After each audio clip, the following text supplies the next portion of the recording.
in the last video, we learned that one of the three parts of the cell theory is that all living things are made of one or more cells. Can you believe that an average adult human has approximately 10 to 100 trillion cells in their body? I can't even begin to imagine how many cells would be in an adult blue whale.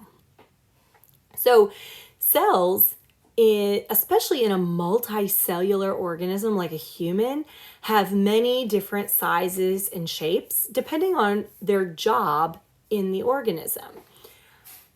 But before we look at some of those, what do you think? True or false? All cells are complex. Well, that's actually false, because although human cells tend to be pretty complex, bacteria cells tend to be relatively simple. And we'll talk about why in a little bit. So let's start by looking at some unicellular organisms. Uni means one, just like unicycles have one wheel. A unicellular organism has only one cell. So some different examples of unicellular organisms are bacteria, amoebas, and euglenas. There's lots of others too. Paramecium would be another one that we could put, but bacteria are some of the absolute simplest unicellular organisms.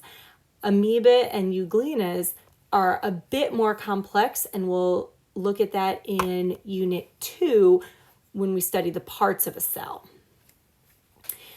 Note, one-celled organisms, such as the three above, carry all of their life's functions out inside of that one single cell. So earlier I said that every living thing has to do metabolism.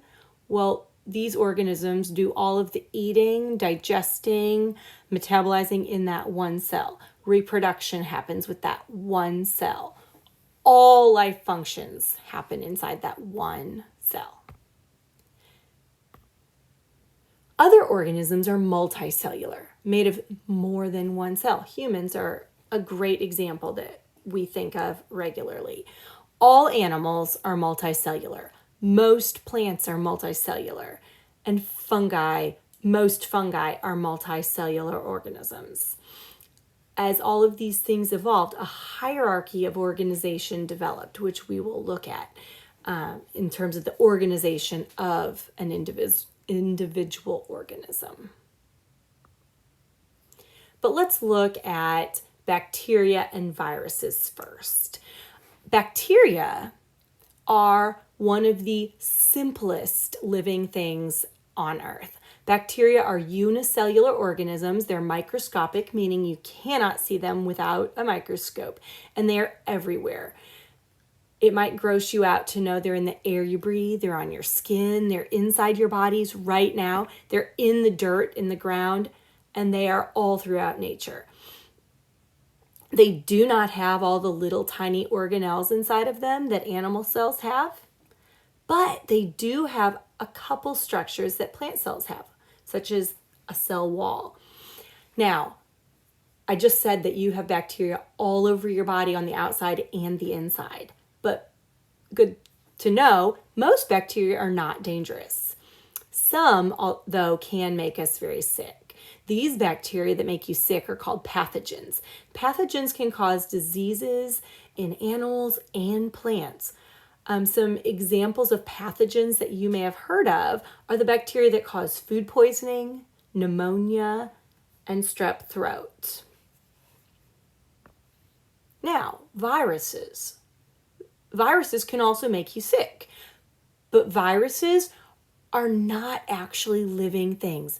They are infectious agents that have to enter a host cell and use the host cell to survive. So when a virus gets into your body becomes its host cells.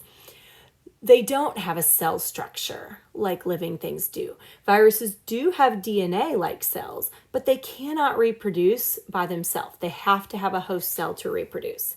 Viruses can respond to their environment, but they don't grow and they cannot live on their own. Some examples of viruses are the common cold, smallpox, polio, rabies, chickenpox, and most recently, COVID-19.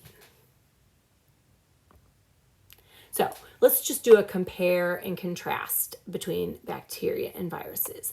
Bacteria are unicellular organisms. Viruses are not living, so they don't have a cell at all.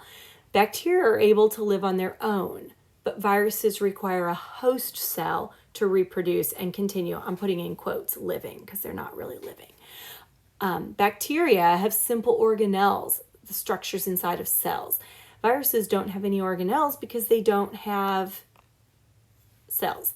They both are microscopic, meaning they're too small to see without a microscope, and they both do have genetic information, DNA.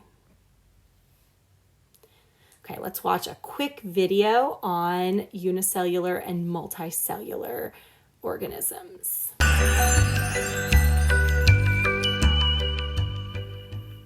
Did you know that some organisms exist of just one cell?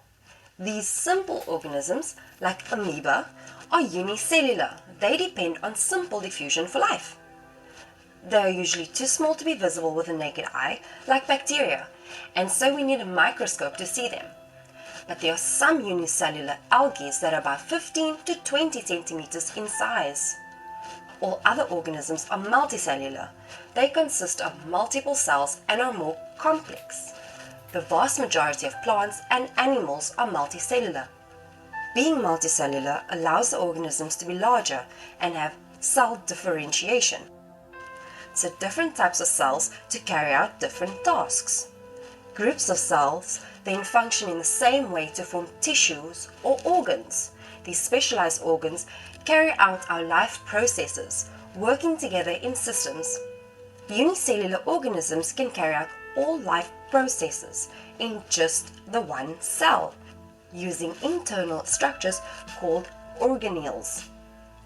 The decreased ability to share out life's processes means unicellular organisms have a low level of efficiency, whereas multicellular organisms are highly efficient, with division of labor at the cellular, tissue, or organ system level. Unicellular organisms cannot grow large because they are limited by a surface area to volume ratio, whereas multicellular organisms can increase the number of small cells to give it a large size overall.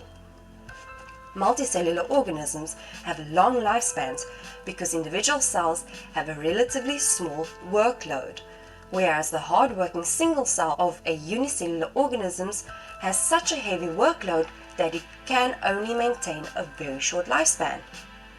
I don't need to tell you how we get nutrition, but how does a single cell manage it?